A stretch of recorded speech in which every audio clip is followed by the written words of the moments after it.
አሰላሙ አለይኩም ወራህመቱላሂ ወበረካቱ። የተወደዳችሁ እንዴት ቆያችሁን? እንኳን ለኢድ አልፊጥር በዓል በሰላም አደረሳችሁ። የሸዋል 1 ሚንበር ኸበር ጀመረ።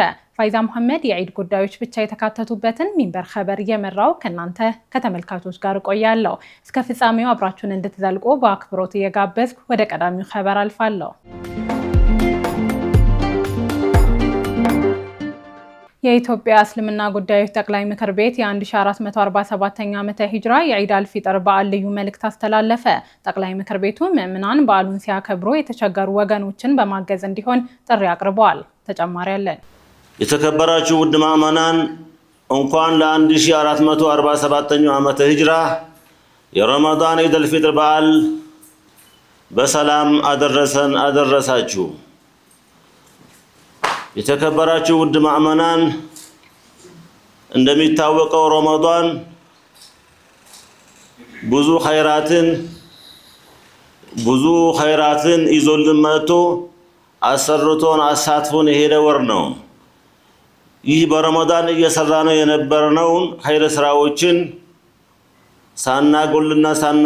ሳናቋርጥ መተዛዘኑን፣ መተባበሩን፣ መመካከሩን፣ መረዳዳቱን እስከ ወዳኛውም ልናስቀጥል ይገባል። ምክንያቱም ወዕቡድ ረበከ ሐታ ያእቲየከል የቂን ነውና አላህ ሱብሓነሁ ወተዓላ የሚለን በቁርአኑ ጌታህን አምልክ ሞት መጥቶ እስከሚይዝህ ነው። ስለዚህ ረመዳን ሲመጣ ይዘነው ረመዳን ሲወጣ የምንተው ስራ ሳይሆን እንደሚታወቅ ሀገራችን በተለያዩ ችግር ውስጥ ያሉ ወገኖች አሉ።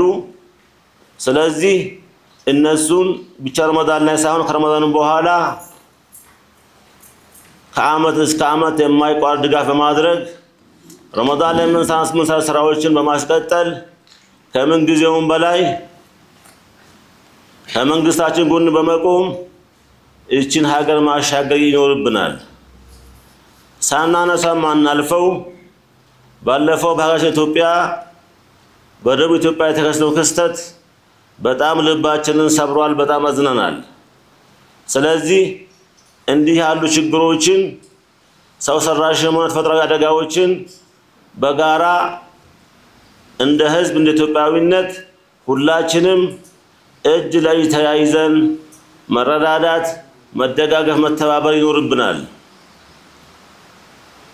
ሌላው ወደ ኢድ ሰዓት ከመሄዳችን በስተፊት ከእስልምና አምስቱ ማዕዘናት አንዱ የሆነውን የዘካተል ፊጥርን ከኢዱ ቀደም ብለን ማውጣት ይኖርብናል። ወደ ኢድ ከመሄዳችን በስተፊት ዘካተል ፊጥራችን ከኛ እጅ ወጥቶ ወደሚመለከተው አካል እጅ መግባት አለበት። ስለዚህ ይህንንም ከወዲሁ አስቡበትና ቀደም ብላችሁ አንድ ቀንም ሁለት ቀንም ቀደም ብሎ ማውጣት ምን ችግር ስለሌለበት ዘካተል ፊጥራችንን በጊዜ አውጥተን ምስኪኖች እጅ ላይ መድረስ አለበት። በመጨረሻም ኢዱን ስናከብረው አሁን እንዳልነው በተለያየ ችግሮች ውስጥ ያሉ ወገኖቻችንን ኢትዮጵያውያንን ገንዘብ ያለው በገንዘቡ፣ ጉልበት ያለው በጉልበቱ፣ እውቀት ያለው በእውቀቱ ከጎናቸው ሆነን ኢዱን ልናሳልፍ ይገባል።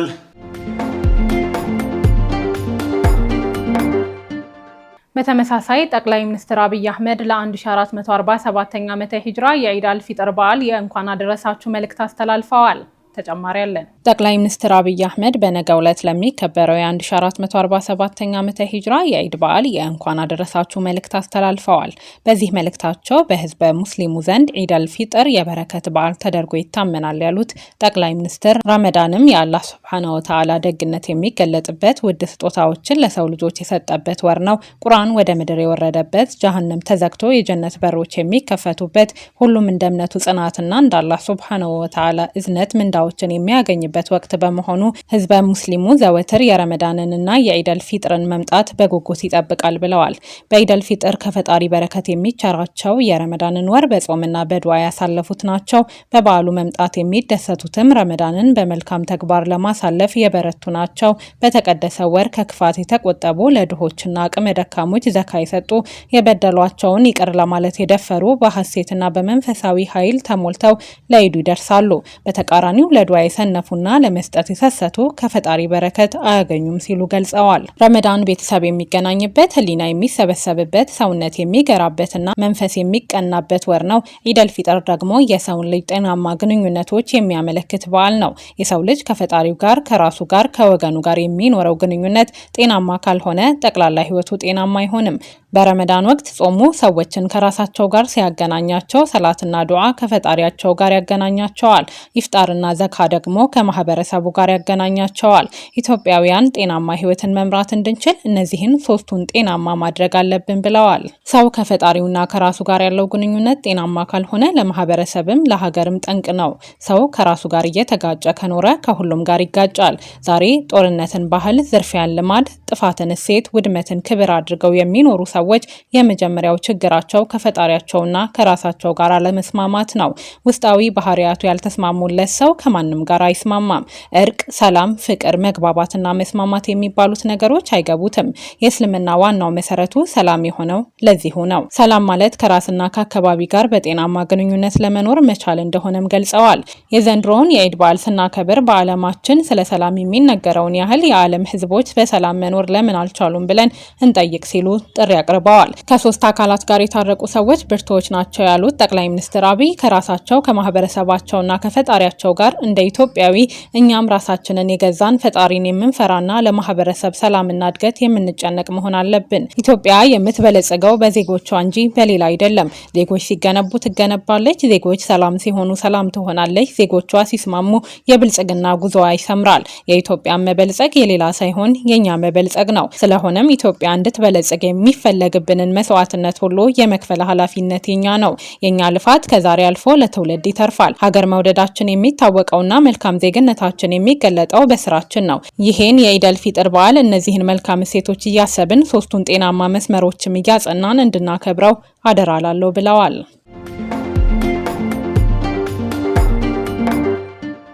የአዲስ አበባ እስልምና ጉዳዮች ከፍተኛ ምክር ቤት የ1447ኛ ዓመተ ሂጅራ የዒድ አልፊጥር በዓል አስመልክቶ መግለጫ ሰጥቷል። ምክር ቤቱ የዒድ ሰላት የሚሰገድበትን ሰዓትም ይፋ አድርጓል። መግለጫውን እንከታተል። ዘካተል ፊጥርን ወይም ሰደቀተል ፊጥርን አስመልክቶ ከሱ ጋር የተያያዘ ሲሆን ዒድ ሰላት ከመሰገዱ በፊት ዘካተል ፊጥርን በሚገባው መልኩ ለሚገባው አካል በማድረስ የዒዱን ዕለት ምስኪኖችን ስለሚመገቡት ነገር እየተጨነቁ ከመዋላቸው ልንታደጋቸውና ዒዱን በመተጋገዝ መዋል እንደሚገባን አሳስባለሁ። ሁለተኛ ርዕሰ ጉዳይ የዒድ መስገጃ ቦታዎችን ስለመጠቆም ሲሆን በዋናነት በአዲስ አበባ ስቴዲየም እና በዙሪያው በዋናነት የሚሰገድ ሲሆን በተጨማሪም የቦታ ርቀትን ታሳቢ በማድረግ አዲስ ከተማ ክፍለ ከተማ አወልያ፣ ኮልፌ ክፍለ ከተማ በኢማሙ አህመድ መስጂድ፣ ንፋስ ስልክ ላፍቶ ክፍለ ከተማ በጋርመንት አደባባይ፣ አቃቂ ቃሊቲ ክፍለ ከተማ በዑመር ኢብኑ አልኸጣብ መስጂድ፣ ለሚኩራ ክፍለ ከተማ ከተባበሩት አደባባይ እስከ ፔፕሲ አደባባይ ድረስ የሚሰገድ ይሆናል። የከተማችን ሙስሊም ማህበረሰብ በተቻለ መጠን ወደ እነዚህ ስፍራዎች ብቻ ዒድ ሶላት ለመስገድ ሊሄድና ተበታትኖ የመስገድን ልማድ የሚቀርበትን አካሄድ እንዲከተል እንነግራለን። ሌሎች ተጨማሪ መስገጃ ቦታዎች ካስፈለጉ በከፍተኛ ምክር ቤቱ እና በክፍለ ከተማ እስልምና ጉዳዮች አስተባባሪነት ፍቃድ ብቻ የሚወሰን ይሆናል። ሶስተኛው ርዕሰ ጉዳይ የዒዱን ዕለት ስለሚኖረን የሶላት አሰጋገድ መመሪያን በሚመለከት ይሆናል። በዚህ ርዕስ የሚከተሉት ነጥቦችን ታሳቢ ልናደርግ ይገባል። አንደኛ፣ ወደ ዒድ ሶላት መስገጃ ስፍራ ስንመጣ ሆነ በዕለቱ በሚኖረን ውሎ ላይ በተቻለ መጠን ንጹህ ልብስ ልንለብስና ንጽህናችንን ልንጠብቅ ይገባል። ሁለተኛ፣ የዒዱ ሶላት የሚሰገደው ከጠዋቱ 2 ሰዓት ላይ ስለሆነ በመንገድ ላይ ሊያስረፍዱን የሚችሉ ጉዳዮችን ታሳቢ በማድረግ በማለዳ ወደ መስገጃ ቦታ መምጣትና መገኘት ይጠበቅብናል። ሶስተኛ ወደ መስገጃ ስፍራ በሚኖረን ጉዞ ላይ የተለያዩ የጸጥታ አካላት ለኛው ደህንነትና ለሀገራችን ሰላም ሲባል የፍተሻና የጥበቃ ተግባር ስለሚያከናውኑ ከነሱ ጋር ተናበል ልንጓዝ እንደዚሁም ለፍተሻና ለመሰል ጉዳዮች ተባባሪ መሆን ይጠበቅብናል። በእኛ ላይ የሚያደርጉት ፍተሻ በክፉ ጠርጥረውን ሳይሆን ለኛው ደህንነት ሲባል ስራቸውን እየሰሩ በመሆኑ የፈገግታ ፊትና የሰላምና የምስጋና ቃላት ልንሰጣቸው ይገባል። አራተኛ የዒድ ሶላቱንና ተያያዥ ፕሮግራሞችን የሚያስተባብሩ የአዲስ አበባ እስልምና ጉዳዮች ከፍተኛ ምክር ቤት አርማ ያለበትን ፒፕስ እና ባጅ ያደረጉ የወጣት ኻዲሞችን ወይም አገልጋዮችን የመደብን በመሆኑ ለሚነግሩንና ለሚያዙን ነገሮች ቀና ምላሽ ልንሰጥና ተባባሪ ልንሆን ይገባል። አምስተኛ ወደ ዒድ ሶላት ቦታ ስንመጣ መያዝ የሚከለከሉ ቁሶችና የተለያዩ ድርጊቶች አሉ። ስለትነት ያላቸው ቁሶችንና እስክሪብቶን ጨምሮ ይዞ መገኘት የተከለከለ ነው። ከኢትዮጵያ ብሔራዊ ሰንደቅ ዓላማና ከምክር ቤቱ አርማ ውጪ የትኛውንም አይነት ዓለም አቀፍም ሆነ በሀገር ውስጥ የሚገኙ ባንዲራዎችን የተለያዩ የተቋማትና የቡድን አርማዎችን ይዞ መገኘት የተከለከለ ነው።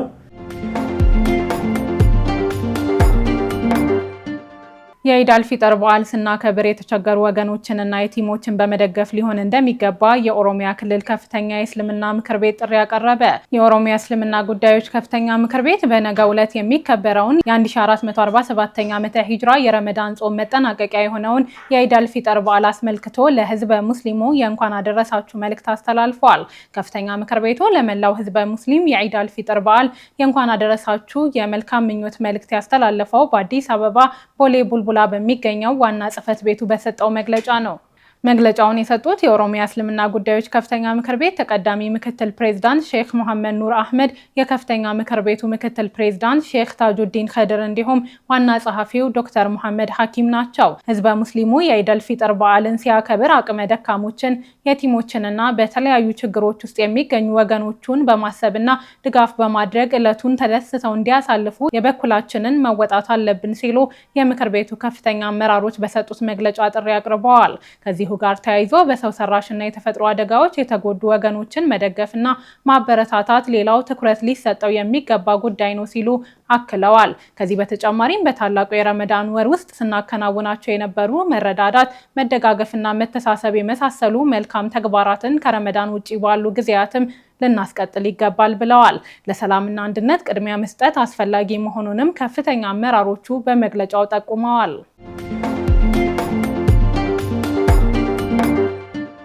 ቀጥለናል። ሚንበር ቲቪን የሚያስተዳድረው የሚንበር መልቲሚዲያ ፕሮዳክሽን ዋና ስራ አስፈጻሚ አቶ አዩብ አደም የኢድ አልፊጥር በዓልን አስመልክተው የእንኳን አደረሳችሁ መልእክት አስተላልፈዋል። ተከታትለን እንመለስ። አሰላሙ አለይኩም ወራህመቱላሂ ወበረካቱ። በቅድሚያ እንኳን ለ1447ኛው ዓመተ ሂጅራ የኢድ አልፈጥር በዓል በሰላም አደረሳችሁ ለማለት እወዳለሁ። አላህ ሱብሓነሁ ወተዓላ ዳግም ለዚህ እድል ስላበቃን እናመሰግነዋለን። አልሐምዱሊላህ ረብል ዓለሚን። ከሸኘነው የረመዳን ወር ትሩፋት ከተቋደሱትና ደጋግመው ይህን እድል ከሚያገኙት መካከል እንዲያደርገንም እንለምነዋለን። ዛሬ እኛ ወሩን ሸኝተን በበዓል ስንደምቅ በሁሉም ስፍራ ደስታ ይሆናል ማለት አይደለም። በዚህ በሀገራችን እንኳን በጋሞ ዞን በተፈጥሯዊ አደጋ ጉዳት የደረሰባቸው ወገኖቻችን ከሀዘን ገና አላገገሙም። ከሩቅ ደግሞ እስልምና የሚያጋምደንን የገዛ ወገኖችን ጨምሮ በመላው ዓለም የተለያዩ አካባቢዎች ጦርነትና ተፈጥሯዊ አደጋዎች በርትተው የሰው ልጆችን ፈተና በመጠን ከፍተኛ ደረጃ ላይ የደረሰበት ጊዜ እንገኛለን። ይህ ሁኔታ ሁላችንም ከሸኘነው የረመዳን መንፈስ ጋር ሳንላቀቅ በዱዓ መበርታት እንደሚኖርብን ጠቋሚ ነው። በተለይ ደግሞ እንደ ሃይማኖት መገናኛ ብዙሃን መሪ የቆምንለት እምነት መሰረት የሆነውን ሰላምን አብዝቶ መሻት አማራጭ የሌለው ጉዳይ መሆኑን ደግሜ ለማስታወስ ፈልጋለሁ። ጣቢያችን ሚንበር ቲቪም በዛሬው በዓል ወደ አላህ ሱብሓነሁ ወተዓላ ይበልጥ የሚያቀራርቡና ወንድማማችነትን የሚያጎለብቱ መሰናዶችን ይበልጥ አጠናክሮ እንደሚቀጥል ዳግም ያረጋግጣል። በድጋሚ በመላው ዓለም ለሚገኙ ተከታታዮቻችን እንኳን ለ1447ኛው ዓመተ ሂጅራ የዒድ አልፈጥር በዓል በሰላም አደረሳችሁ ለማለት እወዳለሁ። በድጋሚ ዒድ ሙባረክ። السلام عليكم ورحمة الله وبركاته.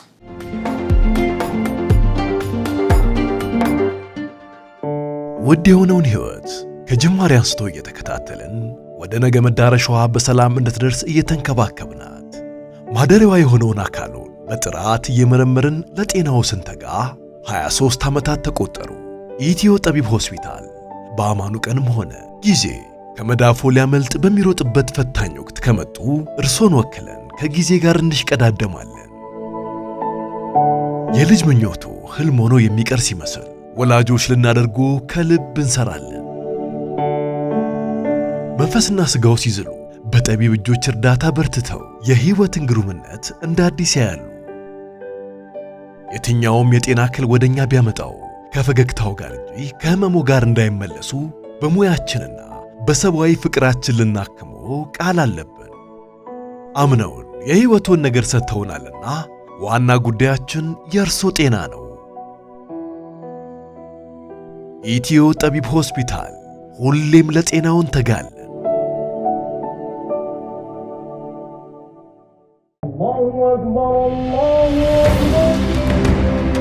ጥረት የምንጊዜም ወዳጃችን ናት።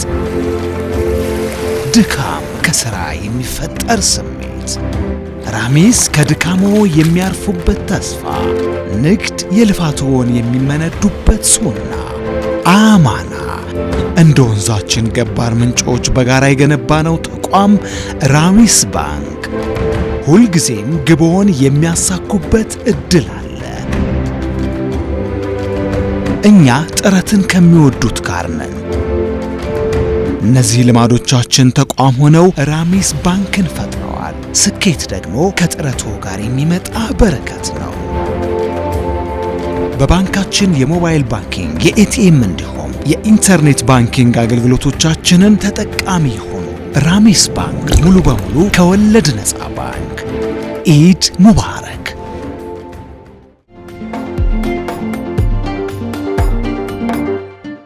የተወደዳችሁ አሁንም የተከታተላችሁ የምትገኙት ሚንበር ኸበርን ነው። አብራችሁን ስላላችሁ ደስ ይለናል። ለሚንበር ኸበር ጥቆማ ወይም ማስተያየት ካላችሁ በአጭር የስልክ ቁጥር 9282 ላይ ብትልኩልን አጣርተን መልሰን ለእናንተው እናቀርባለን። የሚቀናችሁ ማህበራዊ ሚዲያ ከሆነ በሁሉም አማራጮች @ሚንበር ቲቪ ብላችሁ ብትፈልጉን ታገኙናላችሁ። ድረገጻችንን www.minbertv.com ብትጎበኙ ደግሞ አዳዲስ መረጃ ታገኛላችሁ። አሁንም ቀጥለናል። የኢድ አልፊጥር በዓል በተለያዩ የዓለም ሀገሮች በተለያየ መንገድ ይከበራል። በደቡብ እስያዋ ኢንዶኔዥያ ያለውን አከባበር በተመለከተ አሚናት መሐመድ ያዘጋጀችውን እንከታተል። በኢንዶኔዥያ መዲና ጃካርታ ነገ በሚከበረው በኢድ አልፊጥር በዓል ምክንያት የከተማዋ መንገዶች በየዓመቱ በሚከናወነው የጉዞ ዝግጅት እንቅስቃሴ ማስተናገድ የጀመሩት ቀደም ብለው ማክሰኞ ዕለት ነበር። በሚሊዮን የሚቆጠሩ ኢንዶኔዥያውያን ከኢድ አልፊጥር በዓል በፊት ወደ ትውልድ ቀያቸው ለመመለስ የሚያደርጉት ጉዞ ሙዲክ የሚሰኝ ነው። የብሔራዊ ፖሊስ ትራፊክ ኮርፖሬሽን አዛዥ አጉስ ሱሪዮኑግሮ እንደገለጹት በአጠቃላይ ከከተማዋ የሚወጡ ተሽከርካሪዎች ቁጥር በጣም ከፍተኛ ነው። በዓሉ ይበልጥ ሲቃረብ ከዋና ከተማዋ የሚወጡ ተሽከርካሪዎች ቁጥር እየጨመረ መሄዱን ተናግረዋል። የ28 ዓመቷ የቤት እመቤት ኒኔክ ራሽማዋቲ ጉዞዋን ቀድማ ከጀመሩት መካከል አንዷ ናት። ማክሰኞ ማለዳ ላይ ከባለቤቷና ከ3 ዓመት ልጇ ጋር በመሆን ወደ ትውልድ ቀያቸው ማዕከላዊ ጃቫ ሰመራንግ ከተማ ለመድረስ የጃካርታ አስተዳደር ባዘጋጀው ነፃ የጉዞ አውቶቡስ ተሳፍራለች። ኒኔክ ለሺንሁዋ የዜና ወኪል ስትናገር ይህን ነፃ የአውቶቡስ ፕሮግራም ስጠቀም የመጀመሪያዬ ነው። ከልጄ ጋር ስጓዝ ደህንነት ቅድሚያ የምሰጠው ጉዳይ ነው። ይህ የመንግስት አገልግሎት ደግሞ ይህን ረጅም ጉዞ ቀላልና ደህንነቱ የተጠበቀ አድርጎታል ብላለች። የጃካርታ አስተዳዳሪ ገዢ ፕራሞኖ አኑንግ በጃካርታ መሃል ከሚገኘው ብሔራዊ ሐውልት 34000 መንገደኞችን ወደ 20 ከተሞች የሚያጓጉዙ 700 አውቶቡሶችን ጉዞ በይፋ አስጀምረዋል። ገዢው ዓላማችን ነዋሪዎች በሰላም በምቾትና በዝቅተኛ ዋጋ እንዲጓዙ ማድረግ ነው ብለዋል። ባለስልጣናቱ መንገደኞች በፈጣን መንገዶች፣ በባቡር ጣቢያዎችና በአየር ማረፊያዎች የሚፈጠረውን መጨናነቅ ለመቀነስ ቀድመው ጉዟቸውን እንዲጀምሩና የህዝብ ትራንስፖርትን እንዲጠቀሙ አሳስበው ነበር። የሀገሪቱ ፕሬዝዳንት ፕራቦዎ ሱቢያንቶ ባለፈው ሳምንት ጁምዓ በነበረው የካቢኔ ስብሰባ ላይ ለበዓሉ የሚደረጉ ዝግጅቶች በሰላም እንዲከናወኑና ለመንገደኞች ደህንነትና ምቾት ትኩረት እንዲሰጥ ለሚኒስትሮች መመሪያ ሰጥተዋል። የኢንዶኔዥያ መንግስት ለየብስ ለባህርና ለአየር ትራንስፖርት ትኬቶች የዋጋ ቅናሽ እያደረገም ይገኛል።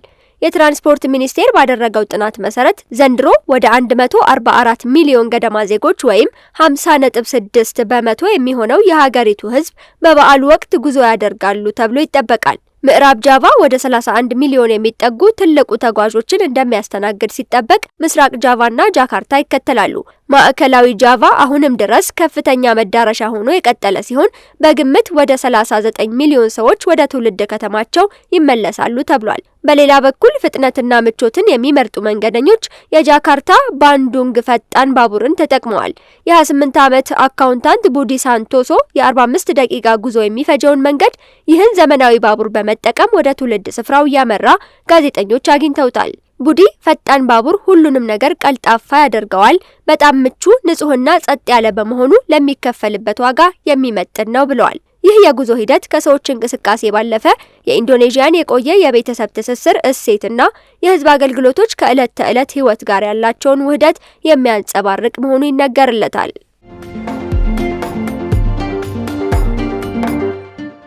የፓኪስታን ጠቅላይ ሚኒስትር የመንግስት ሰራተኞች ደሞዝ ከኢድ አል-ፊጥር በፊት እንዲለቀቅ ለባለስልጣናት መመሪያ ሰጡ።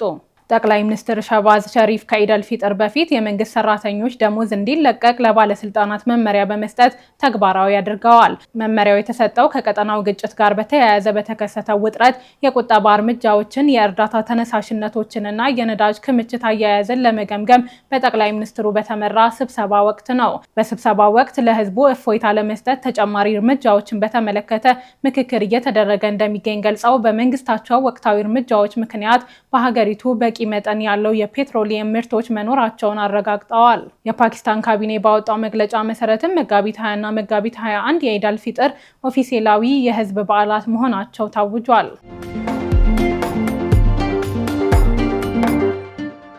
አቡዳቢ ታራሚዎች ለኢድ አል-ፊጥር በዓል ከቤተሰቦቻቸው ጋር በቪዲዮ ጥሪ የሚገናኙበት የጊዜ ሰሌዳን ይፋ አደረገች። በተባበሩት አረብ ኤሚሬቶች የአቡዳቢ የፍትህ መምሪያ ለኢድ አል-ፊጥር በዓል ወስባና በዓል አይኒ ማረሚያና ማገገሚያ ማዕከላት ለሚገኙ ታራሚዎች ከቤተሰቦቻቸው ጋር በቪዲዮ ጥሪ የሚገናኙበትን የጊዜ ሰሌዳ ይፋ አድርጓል። የቪዲዮ ጥሪው ነፊዘቲ በተሰኘ መተግበሪያ አማካኝነት የሚከናወን ነው። የዚህ አገልግሎት ዓላማ ታራሚዎች የበዓሉን ደስታ ከቤተሰቦቻቸው ጋር እንዲካፈሉና ከቤተሰቦቻቸው ጋር ያላቸውን ትስስር ለማጠናከር እንደሆነ ተገልጿል። ታራሚዎች የቪዲዮ ጥሪውን ማድረግ የተፈቀደላቸው ለ8 ሰዓታት ነው። እንዲሁም የታራሚ ቤተሰቦች የቪዲዮ ጥሪውን ለማድረግ አስቀድመው በኢንተርኔት አማካኝነት መመዝገብ የሚኖርባቸው ሲሆን ማመልከቻ ተቀባይነት ሲያገኝ ጥሪውን የሚያደርጉበት ማዕከልና ሰዓት የሚገልጽ የጽሑፍ መልእክት በስልካቸው ይላካል መባሉን ዛዊያ ዘግቧል። በመጨረሻም መስጂድ አል-አቅሳ በመስጂድ አል-አቅሳ የዘንድሮ የኢድ ሰላት እንዳይሰገድ የእስራኤል ባለስልጣናት ክልከላ ማድረጋቸው ውግዘት ገጥሞታል። የመስጂዱን መዘጋት ተከትሎ የቀድሞ ሙፍቲ ሼክ ኢክሪማ ሰብሪ ፈትዋ ሰጥተዋል። አህመድ አብዱራህማን ተጨማሪ አለው። እስራኤል መስጂድ አል-አቅሷን በኢድ አል-ፊጥር በዓልና ከዚያ በኋላ ባሉት ቀናትም ለመዝጋት ተዘጋጅታለች ተብሏል። ሚድል ኢስታይ ጉዳዩን እናውቃለን የሚሉ ምንጮችን ጠቅሶ እንደዘገበው ባለስልጣናቱ ውሳኔውን መስጂዱን ለሚያስተዳድረው እስላማዊ ወቅፍ ባለፉት ቀናት አሳውቀዋል። በእስልምና ውስጥ ካሉ ቅዱስ ስፍራዎች አንዱ የሆነው መስጂድ አል-አቅሷ በዚህ ወር መጀመሪያ ላይ በእስራኤል ባለስልጣናት የተዘጋው አሜሪካና እስራኤል በኢራን ላይ የከፈቱትን ጦርነት ምክንያት በማድረግ የጸጥታ ሁኔታውን በመጥቀስ ነበር። በተለይ በረመዳን ወር ላይ የተደረገው ይህ ታይቶ የማይታወቅ ነው የተባለ ሁኔታ እስራኤል የጸጥታ ውጥረቱን ተጠቅማ ተጨማሪ ገደቦችን ለመጣልና መስጂዱ ላይ ቁጥጥሯን ለማጠናከር ያደረገችው ሙከራ ነው ሲሉ ፍልስጤማውያን አውግዘውታል። በገደቡ ምክንያት እስራኤል ምስራቅ ቁድስን ከወረረችበት እንደ አውሮፓውያኑ አቆጣጠር 1967 ወዲህ ፍልስጤማውያን የጁምዓ ሰላት መስጂድ ውስጥ ማከናወን ያልቻሉበት የመጀመሪያው ረመዳን አልፈዋል። ባለፈው ሳምንት 8 ሙስሊም ሀገሮች እስራኤል በቅዱሱ ስፍራ ላይ ሉዓላዊነት እንደሌላትና ገደቡን በአስቸኳይ ማንሳት እንዳለባት በመግለጽ መዘጋቱን አውግዘዋል። ይሁን እንጂ እግዱ ሳይነሳ ቀጥሏል። በዚህ ሳቢያ ከጁምዓ ሰላት በተጨማሪ የረመዳን ምሽት ሰላቶች ክልከላ ተጥሎባቸው ረመዳኑ ተጠናቋል።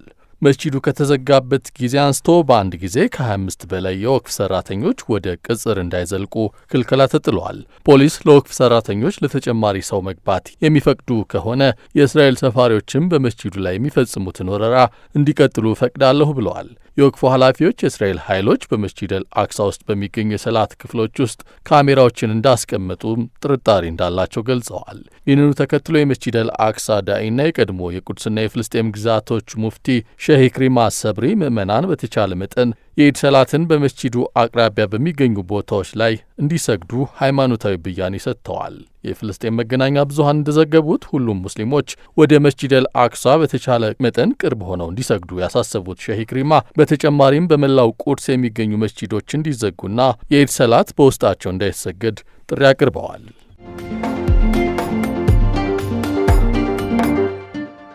ውድ ተመልካቾች ለዛሬ ኢዱን የተመለከቱ ጉዳዮችን የዳሰስንበት ሚንበር ኸበር ተጠናቀቀ። ፋይዛ መሐመድ በድጋሚ በመላው ዓለም ለሚገኙ ተከታታዮቻችን መልካም በዓል እየተመኘው እሰናበታለሁ። ወሰላሙ አለይኩም ወራህመቱላሂ ወበረካቱ።